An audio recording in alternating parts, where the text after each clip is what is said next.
But Havlicek steals it. Havlicek stole the ball. Down goes Frazier. Down goes Frazier. Down goes Frazier. United to Amici. Amici powers in.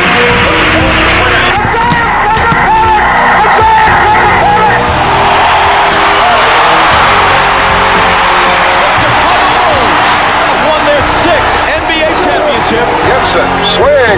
This is gonna be a home run. Unbelievable!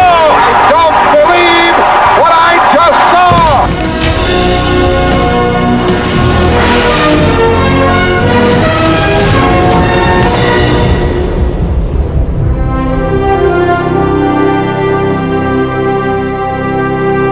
Hello, I'm Chris Fowler, and welcome to Sports Century.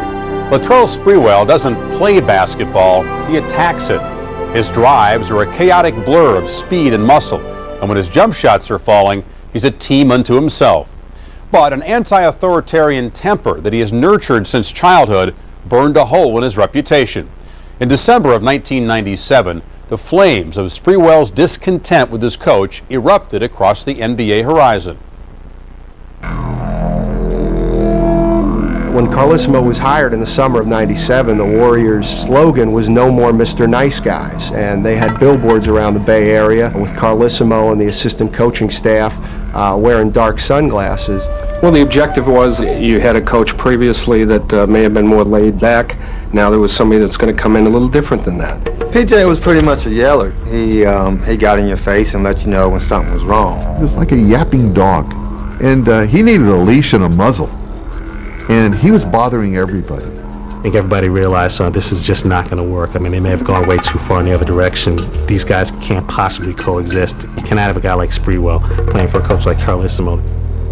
If P.J. Carlesimo was increasingly frustrated by the Warriors' lack of response to his aggressive coaching style, his scoring star, Latrell Sprewell, had already drawn public criticism for an off-the-court incident involving his 4-year-old daughter 3 years earlier in 1994. He had a pit bull, and it attacked his daughter, bit off most of her ear. She had to have just enormous amounts of surgery, and people quite naturally questioned him and to say, well, you're going to get rid of that dog. And he said at the time that he wasn't going to put the dog down. And when he said that, that raised a lot of eyebrows around Bay Area. People really got this feeling of him as a sort of cold-hearted monster as a result of that episode. On the court, Sprewell's confrontational behavior resulted in 2 fights with bigger teammates during practice. First with Byron Houston in 1993, and then with Jerome Kersey 2 years later. It became apparent to Sprewell's teammates that he wanted to get to Jerome Kersey. And Sprewell went back and got, the now famous 2x4 because he wanted to get at Jerome Kersey. Clearly, you have a guy who played with a tremendous amount of passion, who had a tremendous temper, that when he felt someone was attacking him or his manhood was being challenged, he was going to come after you. In the fall of 1997, tension between Carlesimo and Sprewell increased. After being reprimanded for laughing in the huddle during a blowout loss, the player responded by calling his coach a joke. On November 28th, the 3-time All-Star was fined after missing a team flight. There were things that we were doing on the court that I felt like we should do differently, and then I tell PJ, and he just wouldn't change. And it's not that we were losing by like 15 to 20 points every night. Spree and myself, we would get together and talk every night and say, how come PJ's not listening to us? And that was an ongoing problem, just probably from day one in training camp. You could see that it was escalating, getting more and more to the point where they just really didn't enjoy being around each other.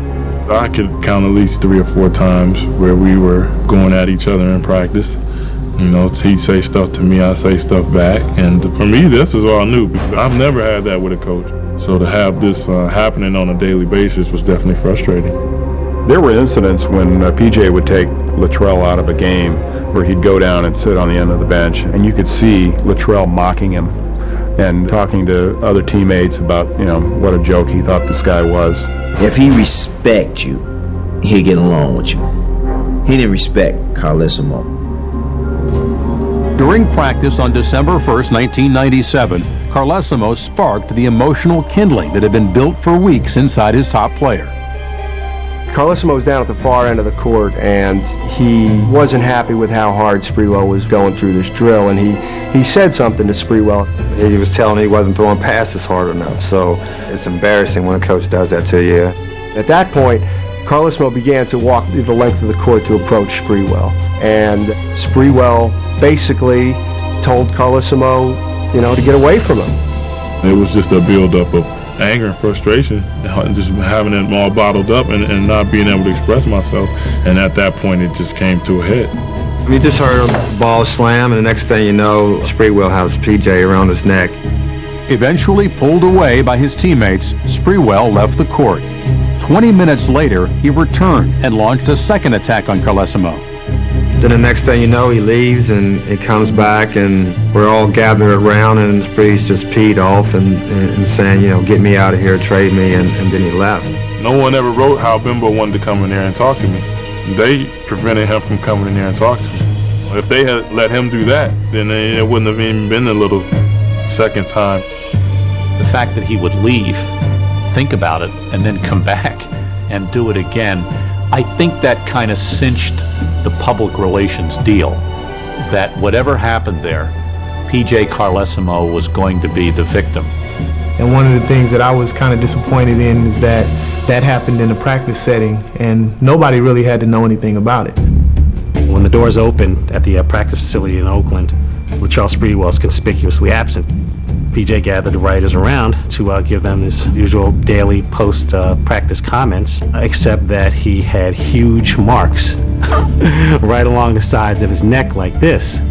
I made a joking comment with, did you cut yourself shaving today? Did you have a bad razor? And he looked at me and he said, no comment. Are we dealing with anger management and people skills and interaction of people? Yeah. Was there surprise on everybody's part? When things happen like that, yes, because that's way the heck out of the norm in our business. We had an incident today, multiple incidents today in our practice, which involved Latrell Sprewell. There were words exchanged back and forth, and asked Spree to leave practice, and he didn't, and the words kind of escalated to some physical contact. It's a very volatile, emotional game, but you can never lose your composure. I mean, as a coach, you can never put your hands on a player. As a player, you can never put your hands on a coach. What Latrell Sprewell did to PJ Carlesimo was a crime in any setting. That is an assault. That is a battery. When you come back the second time, it's an aggravated battery. There's obvious intent to harm the coach. For his double assault, Sprewell paid twice. First, the remaining $23.7 million in his contract with the Warriors was terminated. Then, NBA Commissioner David Stern leveled him with the longest non-drug-related suspension in history, 1 year without pay. I think because there had never been anything exactly like this that had happened before, that the commissioner had, was really breaking new ground as to, what the penalty would be. Michael Jordan was less than a few months from retiring from the game, and there was this great concern in the NBA, who's going to carry the torch? And David Stern made sure it wasn't going to be Latrell Sprewell. That was one of his roughest times. You watch some of the Golden State games, you could see it in him though. You could see that, wow, I got treated unfairly. You could see it just in his face, like, I should still be playing right now. It wasn't my fault. It was the most difficult thing that I've had to deal with in my life. And I don't really think a lot of people would have held up under that much pressure. I understand that there are many fans that feel that I let them down. I want to say to them, I'm sorry. Again, I want to apologize to my teammates because I have made a lot of friends here, and the Bay Area has been great to me. However much he regretted his actions, Sprewell filed a grievance through the Players Union, hiring legal gun Johnny Cochran as his consultant. As he pressed his case against Golden State, a human face began to emerge from behind the national bad boy image. It took the form of a troubled child in Milwaukee. Latrell grew up in a place where there wasn't a lot of money. His father and mother had these physical confrontations where, the police had to be called. With his father ransacking the house, he's turning over chairs, he's breaking mirrors, he's putting his fist through who knows what. takes the car, and then loads it with all of her possessions and drives off. Such is the state of their marriage that she decides to press charges, and that results in one of his several jail terms. My mother and father didn't get along that well. It was kind of rough for us at times. We came from somewhere that was really kind of torn up. His parents split up when he was a young boy. An abusive father was pretty much the cause of the split. The man that Latrell Sprewell's mother hooked up with after the divorce was physically abusive.